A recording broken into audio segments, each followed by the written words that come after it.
Halo Sobat Fitu, dimanapun kalian berada, jumpa lagi dengan Vita Verakvok. Kali ini kita kedatangan tamu Ibu Patricia Madakuri. Kita akan membahas kenapa sih investasi di asuransi itu perlu, biarpun sedikit, kenapa perlu gitu. Nah, untuk lebih jelasnya, mari kita tanya. Sekarang ini kan misalnya nih, kita punya uang. Investasi itu kan ada yang emas, ada yang beli properti, ya kan, bikin usaha kecil-kecilan pun jadinya investasi. Apa di asuransi itu bisa investasi dan sebenarnya bagus nggak sih di asuransi itu kita investasi kan, karena kan sebenarnya bukan tempatnya untuk berinvestasi gitu loh. Iya, betul itu. Jadi mungkin aku kasih sekilas saja gambaran bahwa kita bisa berinvestasi dimanapun, karena kan memang jangan taruh satu telur di satu keranjang. Iya. Nah, kenapa di asuransi itu ada investasinya?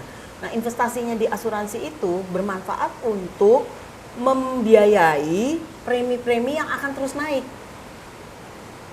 Maksudnya? Jadi bisa premi jelas? asuransi itu sebetulnya setiap tahun itu naik gitu loh.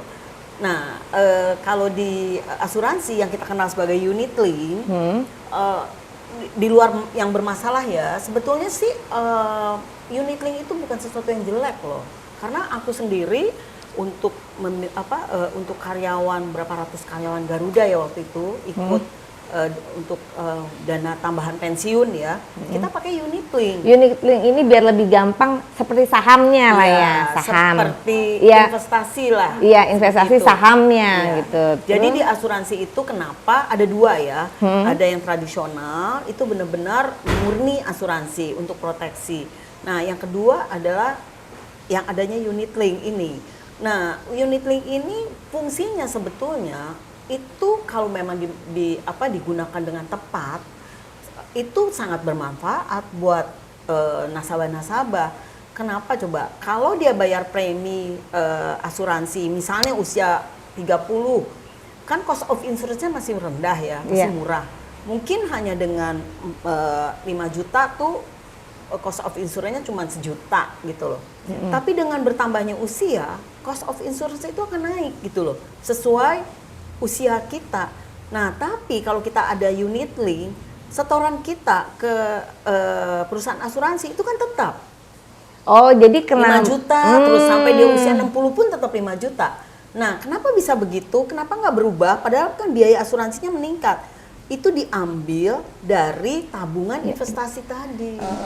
Jadi makanya kenapa kan kalau kita bayar setiap bulan itu selalu sama ya? Iya. Ya misalnya Setiap tahun setiap tahun ya, misalnya 10 juta, 10 juta, Iya, 10 juta. nggak pernah berubah. Nggak pernah berubah. Sebenarnya di dalamnya itu sudah ada investasi. Betul. Jadi untuk mengcover Nilai yang tabungan. nilai tabungannya sama investasi uangnya diolah lagi, kan ada dapat bunga segala macam Untuk membiayai cost yang of insurance yang akan datang. Jadi itu itu di dalamnya ya. Iya, bagiannya itu gitu loh. Sehingga memang bukan sesuatu yang jelek gitu loh, investasi di asuransi. Dan enaknya ditambah mungkin bisa juga karena ada life insurance. Kan kalau kita masuk asuransi itu udah terhubung dengan life insurance. Betul. Jadi nggak mungkin kita beli investasi aja tapi life insurance-nya nggak mungkin ya. Jadi pasti ada life insurance, asuransi untuk jiwa ya. Iya. Jadi kalau kitanya kenapa ada 2 pilihan ya Bude ya, kalau nggak salah. Betul. Either kita langsung dapat sesuai yang dijanjikan, atau itu terus berjalan tapi kita udah nggak bayar lagi gitu ya Bude ya. Jadi contohnya gini. Gimana tuh? Dulu asuransi hanya tradisional. Iya. Ya kan? Ketika dia beli asuransi dengan dulu waktu pada saat dia baru selesai sekolah, ini contoh aja nih, ini di luar nih, kita ambil asuransi itu di luar kan, mencontoh yang di luar. Ketika dia usia 20 tahun atau 25 tahun, dia beli asuransi jiwa. Asuransi jiwanya ini 100 juta saat dia usia 20 tahun itu gede sekali, kira-kira 1 miliar. Tapi dengan bertambahnya tahun, bertambahnya usia, bukan usia ya, bertambahnya tahun, 50 tahun yang akan datang ketika usianya 70 tahun, dia meninggal, 100 juta udah nggak ada artinya. Benar banget. Nah, itulah akhirnya kenapa terbentuk unit link tadi. atau kalau di luar dibilang universally untuk menutupi uang pertanggungan yang tadi ketika awal masuk cuma 100 juta. Nah, resiko terjadinya usia meninggal itu 70 tahun, bukan hanya 100 juta aja uang pertanggungannya, tapi ada nilai tabungan investasinya. Oh, jadi investasinya itu berkembang juga. Jadi Betul. Ada dua yang seperti untuk itu. life insurance, asuransi Iya. jiwanya dengan investasinya juga. Betul. Jadi dua-duanya dikasihin. Betul. Kalau dulu kan cuman ngarepin Kalau yang tradisional cuma uang pertanggungannya uang aja. pertanggungannya aja. Kalau ini Iya. dua-duanya Betul. dikasihin ke kita. Iya. Jadi kalau misalnya dia meninggal nanti di usia 70, dia nggak terima 100 juta aja, tapi ada nilai lain ya, nilai lain yang nilai investasi itu yang akan menambah uangnya nanti gitu loh, kebutuhannya nanti. Karena mungkin 100 juta cuma bisa beli peti. Iya. Ya buat orang-orang yang non muslim, Heeh. ya kan. Zaman dulu mungkin 100 juta wah udah Mewah. gede sekali. Mm-mm. Tapi sekarang coba udah Iya, nggak bener. paling untuk bisa beli peti. Nah, Iya, gimana bener. tuh ahli warisnya? Nah, Jadi itulah gunanya investasi di dalam asuransi. Jadi malah dapat dua keuntungan Iya. ya. Tapi apakah investasi di asuransi itu terbaik nomor satu atau beli emas ataukah beli tanah? Properti. Ha-ha.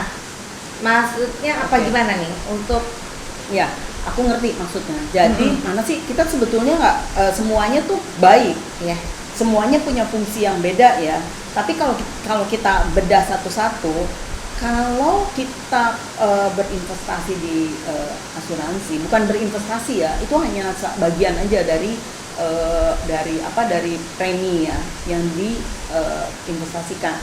Nah, kalau kita beli tadi properti, ketika kita saat butuh itu kan nggak gampang. Iya benar. Kita harus Nggak gampang dijual. Benar. Kalau setahun 2 tahun bahkan kayak mertua saya berpuluh-puluh tahun belum nggak bisa dijual-jual asetnya. Padahal dia butuh gitu loh. Satu itu, kedua nggak ada proteksinya di situ, nggak ada perlindungan. Ya kan kalau di properti. Nah tapi kalau di asuransi kan ada uang pertanggungan seperti itu. Yang kalau terjadi resiko meninggal paling tidak kita punya duit dulu. Iya benar. Nah itu adalah kontrak liquid. Kalau di asuransi itu liquid, sifatnya liquid, langsung keluar. Kalau orangnya meninggal langsung keluar. Oh berarti jadi waktu misalnya orang meninggal nih, kita naruh uang di bank aja, itu prosesnya lama. Betul. Pertama harus pakai surat kematian yang disahkan di pengadilan negeri agama. Iya, Dan fatwa waris. fakta waris. Itu at least kita perlu waktu 2 mingguan tuh buat ngurus begitu surat-surat aja. Iya, betul. Baru ke banknya. Di banknya juga nanti juga semuanya harus hadir tuh. Iya. Ahli Ahli warisnya, warisnya harus menyetujui. Iya. Kurang satu aja ahli waris nggak bisa. Dan jangan salah, menurut undang-undang perbankan ya, nilai tabungan giro, tabungan atau apapun lah uang kita di bank 100 juta itu harus ada penetapan pengadilan. Kebayangkan butuh waktu 3 bulan paling enggak. Tapi kalau kita punya polis asuransi, kita hanya cukup ngisi form kematian, terus kasih data-data surat keterangan kematian, bahkan nggak perlu sampai akte kematian pun juga udah keluar langsung. Bisa ya? Bu? Bisa, dan itulah makanya kenapa setiap aset-aset yang kita punya, ya orang Indonesia kan paling senang tuh ngumpulin aset. Punya misalnya anaknya 3, dia harus punya rumah 3 nih. Iya. Ya kan? Tapi tahu nggak kalau kita meninggal, ini pengalihan aset kita itu butuh biaya. Oh iya, karena kan ada Biaya akta jual belinya, iya, biaya notarisnya, PPHTB. Wah, itu butuh biaya. Benar. At least 5-10% loh biayanya. Benar, minimal 5%. Iya. Makanya kita perlu dampingin dengan kontrak polis asuransi. Oh, jadi nanti at least uang yang dari asuransi ini kan keluar cash nih, bisa untuk membayar biaya peralihan. biaya peralihan gitu. Iya. Benar-benar sebenarnya. Jadi Nah, akhirnya seperti kalau itu. itu kan gantung. Iya. Kita dapat rumah nih dari orang tua, tapi nggak bisa Balik diapa-apain, namanya balik sekarang. namanya bagaimana? Nah Benar, itu benar. makanya harus didampingin setiap aset kita. Misalnya kita punya aset 10 miliar, at least kita harus punya uang pertanggungan 10% dari 10 miliar, 1 miliar. Kenapa coba? Kita nggak tahu loh nanti ketika kita nggak ada kan 20, 30, 40 tahun lagi. Nah biaya peralihan itu menurut harga market nanti loh, Iya benar. ya kan? Iya. Menurut harga asetnya nanti. Iya. Jadi minimal uang pertanggungannya 10% dari Iya. aset kita ya. Betul. Jadi, Sebaiknya ya. Sebaiknya. Jadi untuk uang ini untuk membayar Biaya-biaya biaya-biaya yang ada yang akan timbul nanti. timbul nanti untuk aset yang lain Iya. beralih ke atas nama kita. Mm-mm. Benar-benar Seperti itu. benar. Berarti kan nggak mungkin kita juga naruh uang juga di satu tempat aja. Iya. Benar harus di Semuanya punya manfaat beda-beda itu. Baik emas, ya walaupun properti tadi ya nggak liquid ya Iya. itu ya. Kalau emas tuh ini ada satu kelemahannya. Kalau dicolong orang gimana tuh? Itu. Pas kebakaran kita nggak mungkin mikirin emas kan, Betul. langsung pulang keluar Betul. dari dari rumah. Betul. Ya kan jiwa dulu kita yang Betul. Oh, iya itu tadi Iya dulu. masing-masing punya kelemahan. Tapi kalau asuransi kita udah punya polis, udah pegang polis itu, udah nggak ada yang bisa nuntut apa-apa lagi. Nah kalau misalnya polisnya hilang kan kita tinggal datang aja ya. Betul.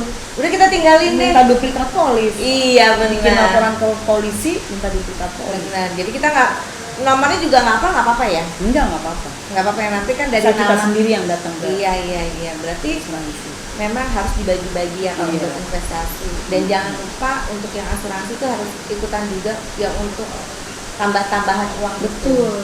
Betul. Kalau rumahnya biasa sih oke lah ya, baik namanya murah. Tapi kalau udah yang Murah rumah-rumah- sekarang. iya benar nantinya yang 10-20 tahun lagi mahal juga ya. pasti mahal lah. Tanah itu kan nggak diciptakan cuma sekali. Iya. Nggak mungkin diciptain terus sama Iya. Tuhan.